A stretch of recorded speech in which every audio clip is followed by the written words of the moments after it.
Today on the Lizard Life, coming from Phoenix, Arizona, going to talk a little bit about hornworms, or to be more specific in this case, the sphinx moth caterpillar. There's over 1,000 species of hornworms, about 120 in North America, and at least 40 that live in Arizona. Each year following our monsoon storms, the sphinx moth eggs hatch, creating the caterpillars, which generally are found in the weeds near the roads where they got a little excess water.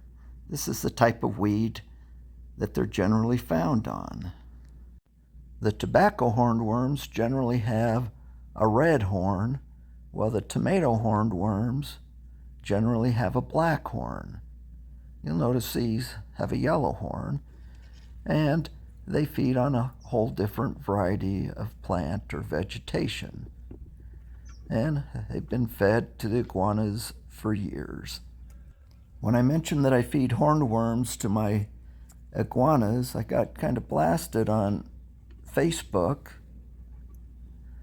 because people typically think of the tomato hornworm or tobacco hornworm, which can contain some poison due to their diet from tomato plants, nightshade family, or the tobacco plants. My buddy Kelly, who's fed hornworms to his iguanas for over 20 years, has reportedly even pulled them straight off his tomato plants to feed them. Sometimes what's considered toxic isn't toxic to lizards. And he's reported feeding one iguana over 25 worms in one feeding. Though some are skeptical of feeding hornworms to their lizards, they're actually a good source of calcium, low fat, and without an ectoskeleton, they're easily digestible. This is a San Esteban Island iguana, Tinosaur conspicuosa. Now it's eating some lettuce. This Utila Island iguana, Tinosaur bakeri, is enticed out of its hide box by some hornworms. And yep, they're yummy. Lizards often get tired of the same diet every day. Therefore, a change in different veggies from lettuce to carrots, squash, grape leaves, a number of different things are good.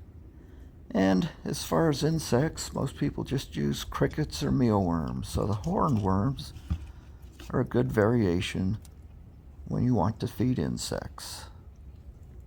Hornworms are also available commercially from basically the same vendors that offer superworms and crickets and other insects. Here, a banana iguana, Tinosaur pectinata, enjoys a hornworm.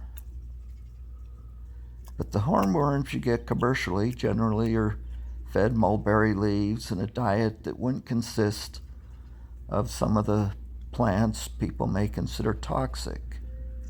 So those that are worried about feeding wild hornworms shouldn't have any concern with commercially available worms.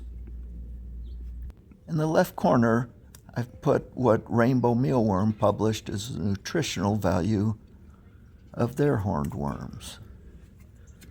You'll see that in addition to the high calcium content and low fat, they're a good source of protein, and then an excellent choice of moisture.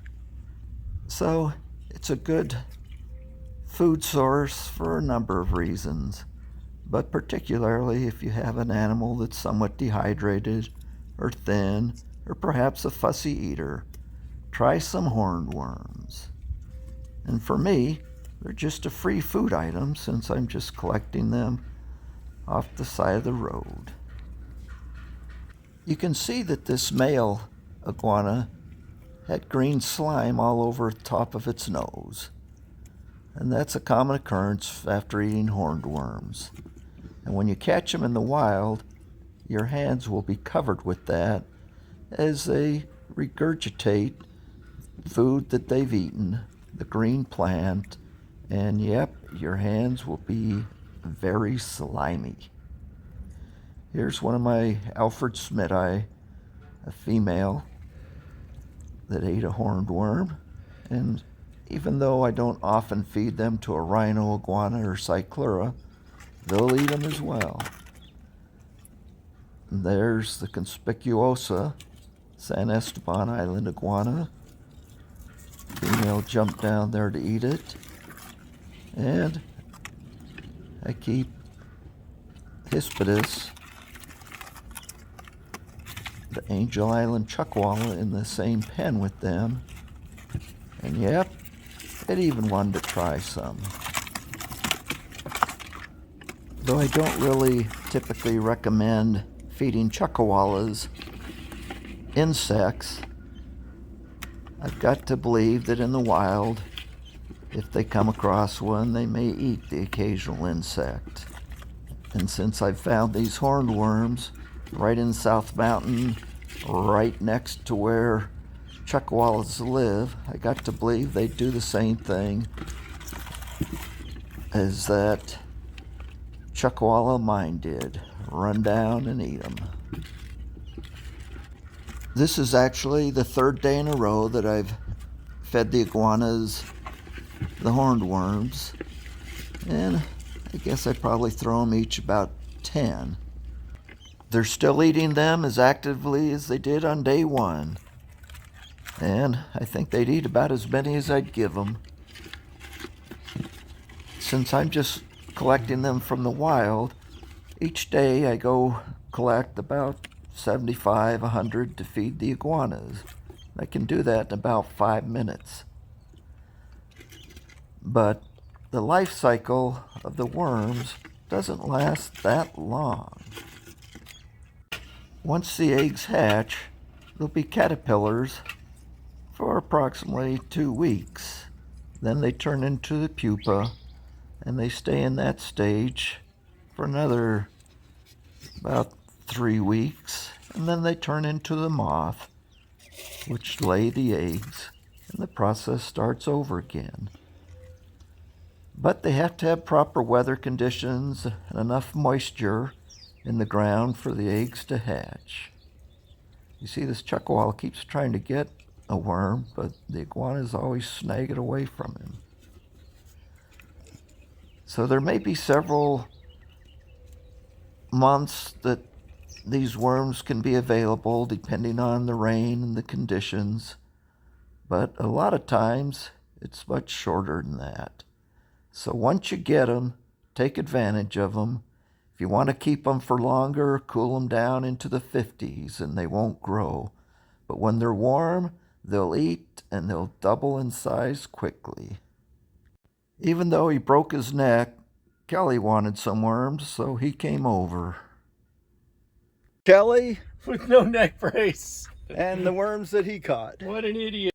Rachel reported he made it home without further injury. I hope you enjoyed the video. Have a great day. Bye.